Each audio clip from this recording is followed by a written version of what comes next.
Kamusta pong muli mga katambay? Nagbabalik po inyong lingkod para po magkomento. Si Kamanong po, dito po sa Tambayang Makabayan. Siyempre po, kinukomentohan ng inyong lingkod. Ito po, komentohan po natin mga tambay. Nag-open letter po para po batikusin ang ating Vice President Sara Duterte. Ito po, wala na po tayo patumpik-tumpik para po makilala nyo agad ang taong hindi bobo mga katambay. Tayo raw ang bobo. Ito po, pakita po natin ang taong attorney na hindi po bobo. Siya po ang topic natin. Komentuhan po natin. Dahil nag-open letter din po ito. Katulad ni Vice President Sara Duterte, mga katambay. Yan po. Kilala po natin, di ba? Tumatakbo pong mga senador yan na hindi nananalo rin. Di ba? Ngayon po, nagpapaka-trilyanis na rin po siya. Nagiging aso na rin po, mga katambay, ang sinasabing abogado na na-disbar na hindi bobo, mga katambay. Nakakahiya naman po mga tambay. Talagang ginagawa po tayong bobo ng magaling na dating abogado na si Attorney Larry Gadon na ngayon po ay isa rin po itong appointee. Appointee po ito ng Pangulo mga tambay. Ito po ay anti-property advisor of the President mga tambay. Inappoint po ito ng Pangulong Marcos. Ito po yung tagapayo sa pagsugpo ng kahirapan mga tambay. Ito pong si dating abogado Larry Gadon, mga tambay.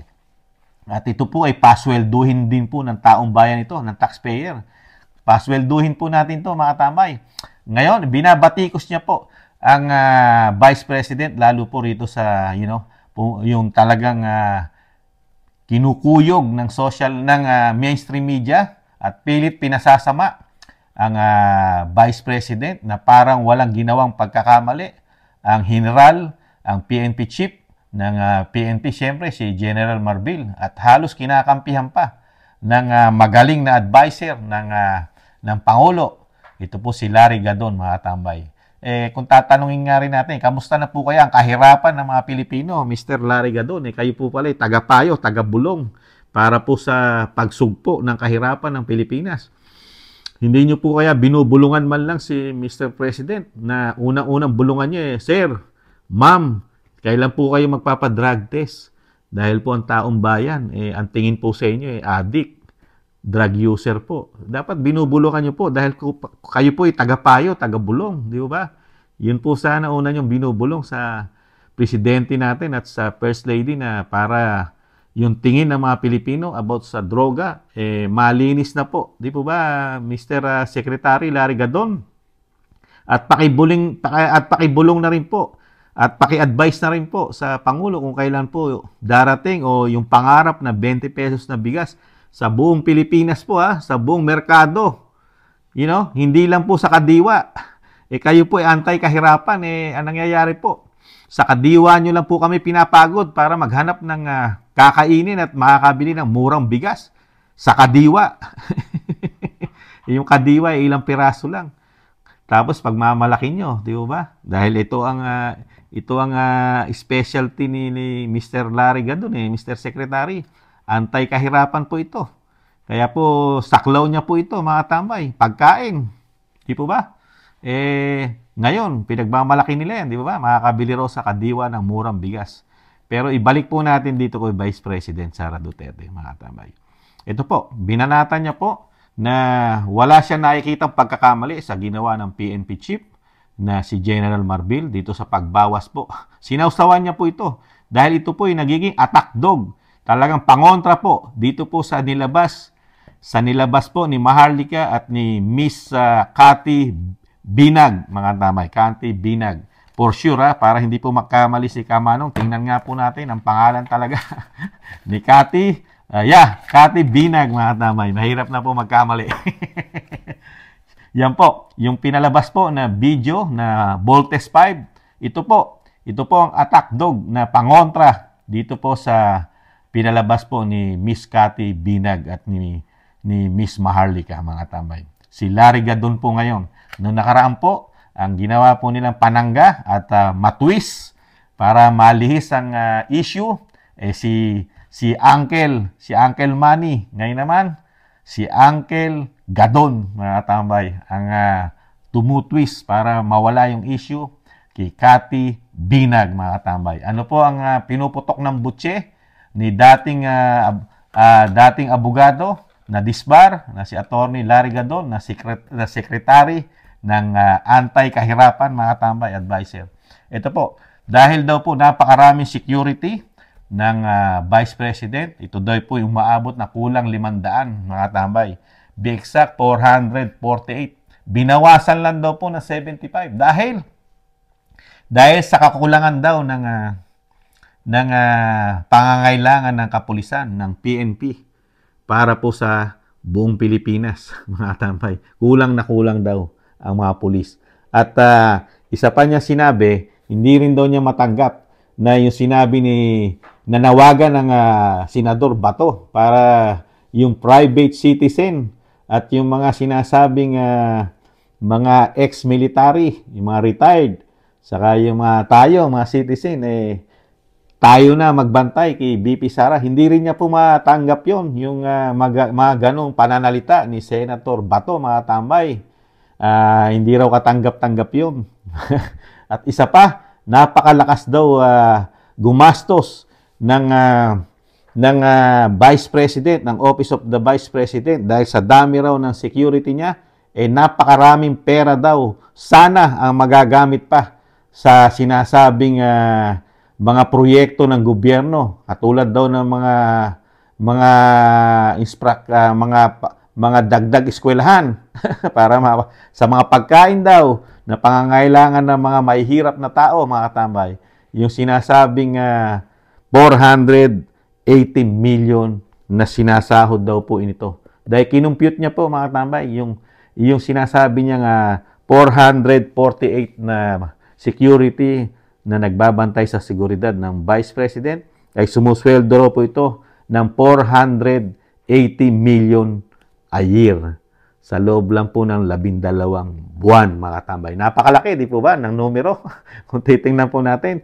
Titingnan din po natin kung may katotohanan po, sinusweldo po ito ng sinasabi nagbabantay kay Vice President. Di po ba? Madali naman po kwentahin ito dahil ngayon po, pwede tayong gumamit ng calculator. Di po ba, mga tambay? Calculator.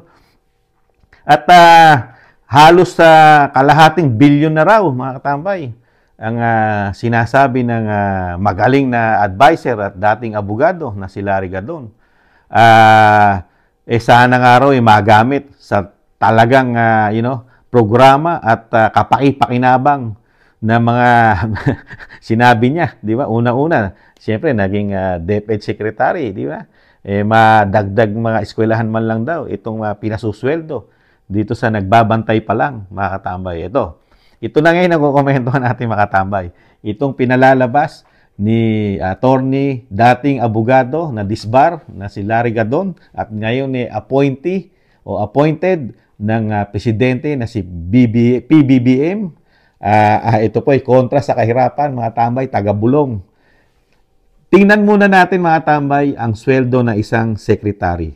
Yung monthly salary po ni anti-property advisor na si Secretary Gadon. Magkano po ang kinikita ng isang secretary po na taga-Payo, taga-Bulong, na katulad ni Secretary Gadon? Kumikita po siya ng monthly salary, mga katambay, ng 278,434. Napakalaki, di po ba? Na para po sa isang secretary na mag-a-advise lang, di po ba? Paswelduhin po natin ito, mga tambay. Paswelduhin natin ito. Tayo nagpapasweldo sa hindi bobo na si Secretary Larry Gadon, mga tambay. Napakalaki. Magkano po ang sinusweldo ng pangkaraniwang manggagawa, mga tambay? Wala pang 600 pesos. Nagpapakamatay, pawis na pawis, pagod na pagod, pati sa pagkain, kulang na kulang, mga tambay. Pero sa isang secretary na naka-air condition, nasa Malacanang, nagbubulong lang, ang sarap na kinakain, marami pang bodyguard, marami security. May security rin po ito, mga katambay, si Secretary Larry Gadon. Hindi po pwedeng wala kasi ito ay secretary, advisor po ng Pangulo. Ito po, sa loob po ng 12 buwan, ang kinikita po ng napakagaling pong dating abogado na nadisbar, Secretary Larry Gadon, ay 3,341,208 pesos, mga katambay. Kumikita po siya ng 278,434 pesos a month. Kaya sa loob ng 12 buwan, mga katambay, kumikita po si Larry Gadon sa loob ng isang taon, 3,341 pesos and 3,341,208 pesos. Wala pa po dyan ang mga allowance, bonus.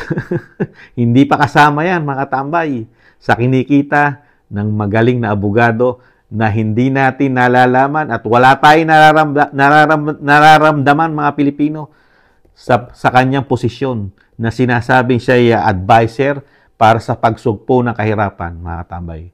Ang tanong ni Kamanong, ano po ang lagay ng Pilipinas sa kahirapan? Kayo po, ano po sa tingin nyo? Napakinabangan ba natin itong advisor ng anti-kahirapan na si Attorney Larry Gadon? Pinasusweldo po natin ito ng 278,000 mahigit isang buwan at 3 milyon mahigit isang taon, mga katambay. Kung ito'y makaka-6 na taon, mga katambay, kwentahin natin. Kung makaka-6 na taon, si Secretary Larry Gadon na 3,341,208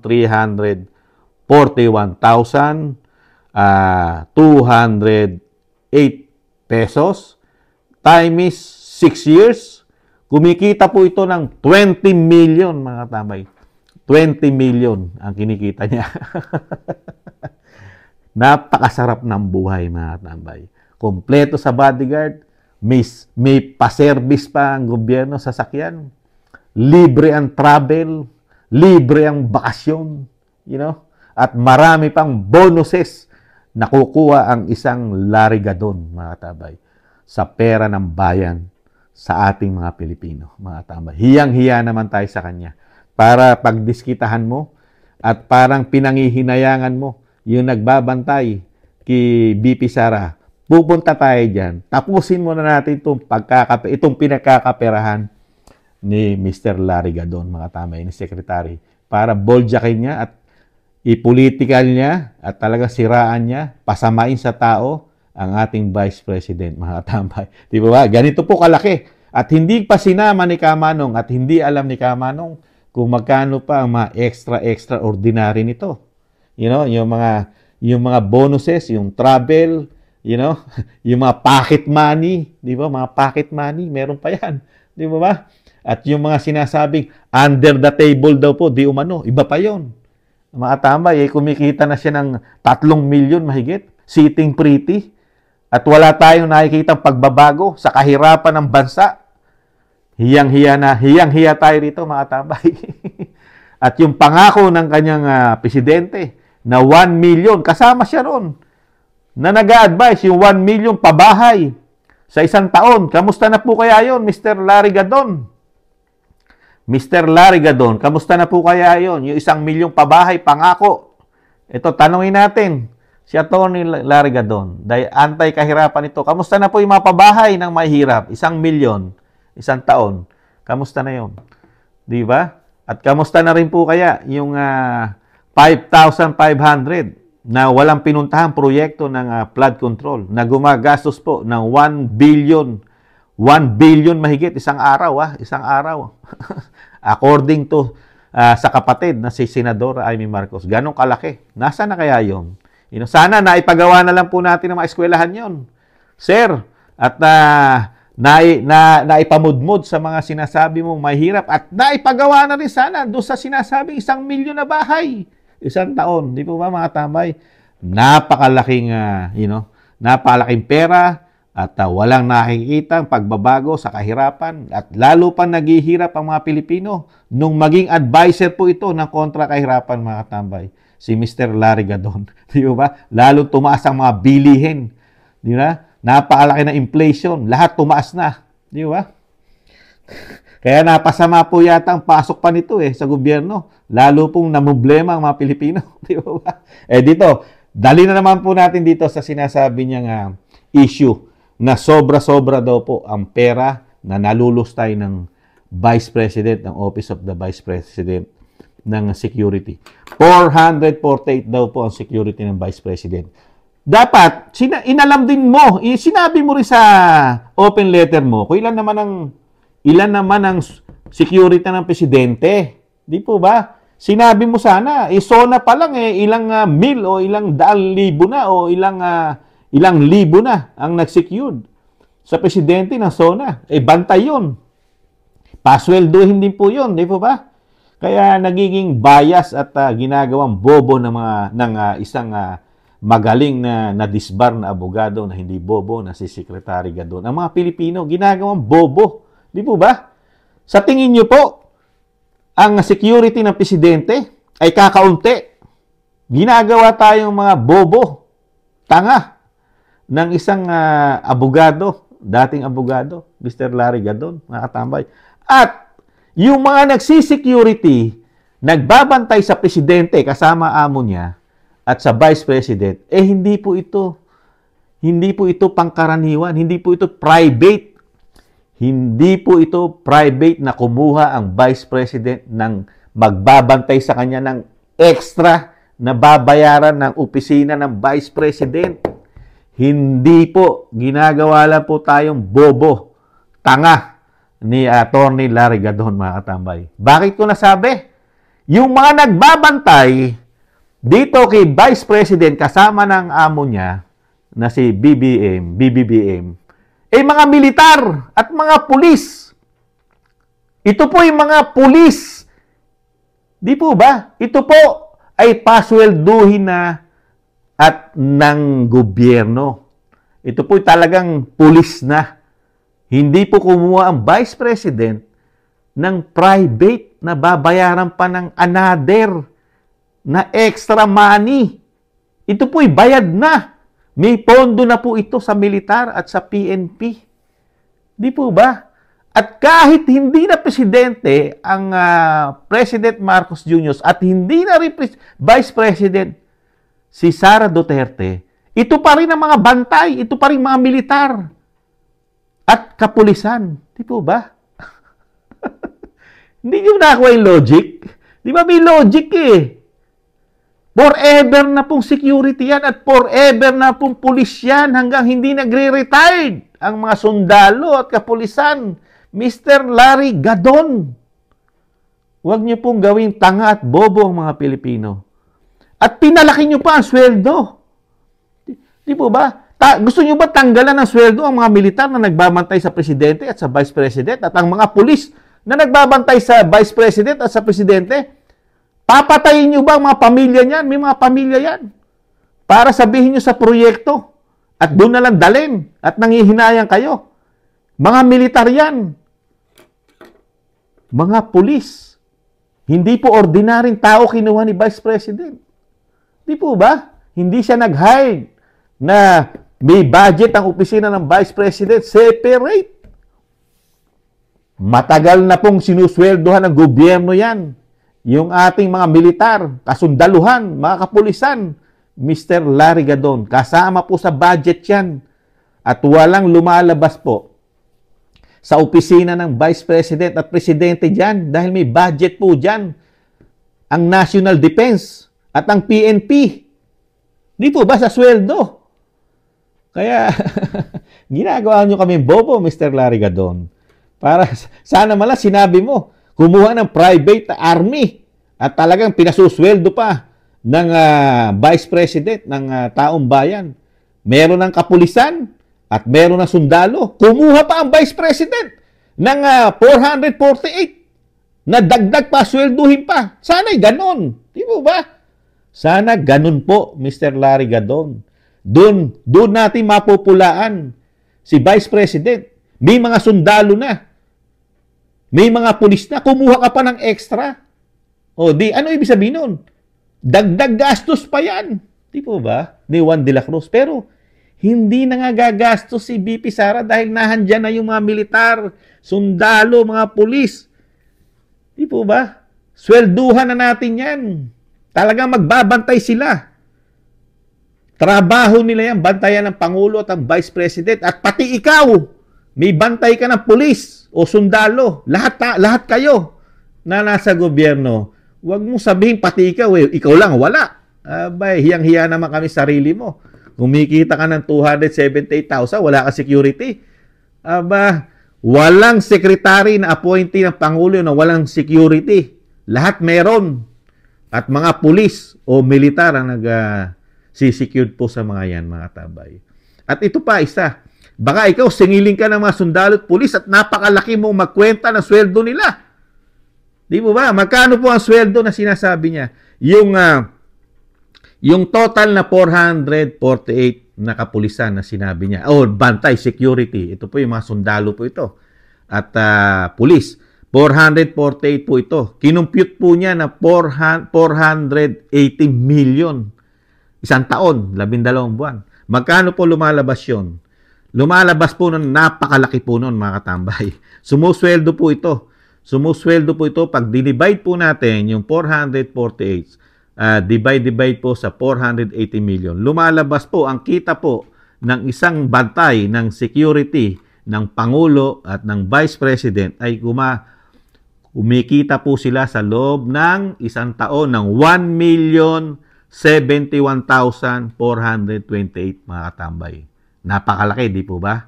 At magkano po per month? Ang per month po noon, sa loob ng 12 buwan, ay 89,285 pesos and 66 cents. Napakalaki. Kumikita po ba ang ating mga kapulisan? Mga katambay, kumikita po ba sila ng sweldo na 89,000 a month? 285? Tanong lang po ni Kamanong, dito po sa mga katambay natin ng mga pulis. Kumikita na po ba ang mga sundalo natin? Dahil ang computation ni Secretary Larry Gadon ay napakalaki. Dahil ito po mga security ni VP Sara at ni President Marcos Jr. ay mga kasundaluhan po ito at mga pulis. Pinasusweldo na po ba ito ng AFP at ng PNP na ganito kalaki ang sweldo ng magsisecured sa Pangulo at sa Vice President na 89,285 pesos and 66 cents per month. Nagtatanong lang po si Katambay Manong, mga katambay. Napakalaki na po pala ng sweldo ng pulis at militar.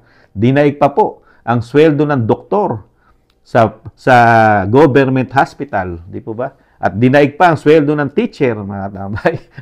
At dinaig pa ang sweldo ng nagtatrabaho na manager ng bangko, mga katambay. Napakalakas, napakatindi po na computation ni Mr. Larry Gadon. Baka po magselos ito. Yung mga Pilipinong, na ang kinikita po nasa minimum salary lang na wala pa 600 o 600 pesos a day. Di ba? Ito po, humikita ng 89,000, Mr. Larry Gadon, at 1 million mahigit isang taon ang militar na nagbabantay at pulis. Ginagawa nyo po ng issue ang Vice President na pinalalabas nyo na napakalaking pagwawaldas ng pera ang ginagawa ng Vice President. Pero yung security niya, bayad ng matagal na panahon yan. Trabaho nila yan. Dahil kinuha yan sa militar, sa ating mga sundalo, at sa ating kapulisan.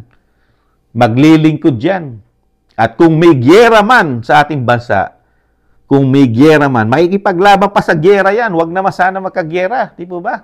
At pati sa mga terorista, makikipaglaban yan sa mga kaliwang grupo. Handang ibuwis ang buhay niyan.